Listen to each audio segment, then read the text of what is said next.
দুই প্রকার নারীদের রোজা আল্লাহ কখনোই কবুল করবেন না। এরা সারা দিন না খেয়ে কষ্ট করে রোজা রাখবে, বিনিময়ে আল্লাহ পাক তাদেরকে কোনো প্রতিদান দিবেন না। মেয়েরা কিন্তু পুরুষের তুলনায় বেশি রোজা রাখে, মেয়েরা পুরুষের তুলনায় বেশি নামাজ পড়ে, ধর্মের দিক থেকে মেয়েরা কিন্তু পুরুষের দিক থেকে অনেক আগায় আছে। কিন্তু শুধুমাত্র সঠিক তরিকাটা না জানার কারণে, সামান্য ছোট্ট ছোট্ট ভুল হওয়ার কারণে তাদের সব আমলগুলো বরবাদ হয়ে যাচ্ছে। এজন্য নবী বুখারীর বর্ণনায় বলছেন, উরিতুন নারা ফাইদা আকতারু আহলিহা নিসাউ ইয়াকফুর, আমি অধিকাংশ নারীদের স্থান দেখেছি জাহান্নামে, অধিকাংশ নারীরা জাহান্নামে চলে গেছে। দুই প্রকার নারীদের রোজা কবুল হয় না। তার মধ্যে প্রথম নম্বর, এক নম্বরে নবীজি বলেন, যারা স্বামীর অবাধ্য স্ত্রী, যারা স্বামীর অবাধ্য স্ত্রী, এদের উপরে আল্লাহ পাকের লানত থাকে সর্বসময়, নবীজির লানত থাকে, ফেরেশতাদের লানত থাকে। এরা যত ইবাদত করুক আল্লাহ কোনো ইবাদত তাদের কবুল করেন না।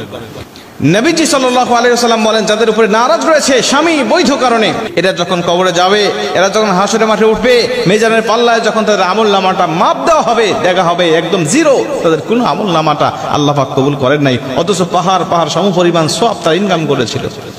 স্বামীর অবাধ্য হওয়ার কারণে নবীজি সাল্লাল্লাহু আলাইহি ওয়াসাল্লাম বলেন, কোন স্বামী যদি স্ত্রীকে একান্তভাবে পেতে চায়, কিন্তু স্ত্রী যদি তার স্বামীর ডাকে সাড়া না দেয়, আল্লাহ পাক সারা রাত ফেরেশতারা তার উপরে লানত করতে থাকে, আল্লাহ পাক লানত করতে থাকে। এজন্য স্বামীর কথা শুনতে হবে। নবীজি বলছে স্বামীর গুরুত্ব কত বেশি যদি কোনো মেয়ে জানতো, আর আমি নবীজি যদি আল্লাহর পরে কাউকে সেজদা দেওয়া জায়েজ হতো, বলে দিতাম প্রতিটা স্ত্রীকে তার স্বামীকে যেন সেজদা দেয়।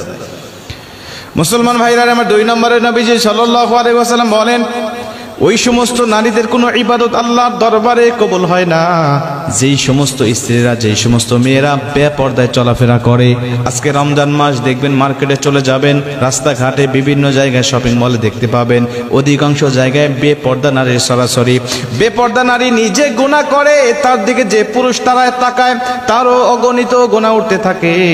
এই জন্য বেগানা নারী শুধুমাত্র নিজে গুনাহ অর্জন করে তা নয়, অন্য পুরুষদেরকে গুনাহ অর্জন করায় সহযোগিতা করে। অন্য পুরুষ গুনাহ করে যত গুনাহ ইনকাম করতে থাকে, ওর একটি পার্সেন্টেজ আল্লাহ পাক ওই মহিলার আমলনামায় দান করতে থাকে। বেপর্দা নারী যারা, এদেরকে দেখে অন্য পুরুষের রোজা হালকা হবে, অন্য পুরুষের আমল নষ্ট হবে, অন্য পুরুষের চরিত্র নষ্ট হবে। আর ও বেপর্দায় চলার কারণে আল্লাহ পাক তার আমলনামাটাকেও ঘাটতি করে দিবেন, তাকেও গুনাহ দিবেন, আল্লাহ পাক তার স্থানটাকেও জাহান্নামে করে দিবেন। এরা অনেক সওয়াব ইনকাম করেছে, অনেক নফল নামাজ পড়েছে, অনেক ফরজ রোজার পাশাপাশি নফল রোজাও রেখেছে, কিন্তু বিনিময়ে তাদের আমলনামাটা জিরো হয়ে থাকবে। কেন? সে নিজে বেপরদায় চলাফেরা করেছে, নিজে গুনাহ করেছে এবং অন্যকে গুনাহ অর্জন করাতে সে সহযোগিতা করেছে।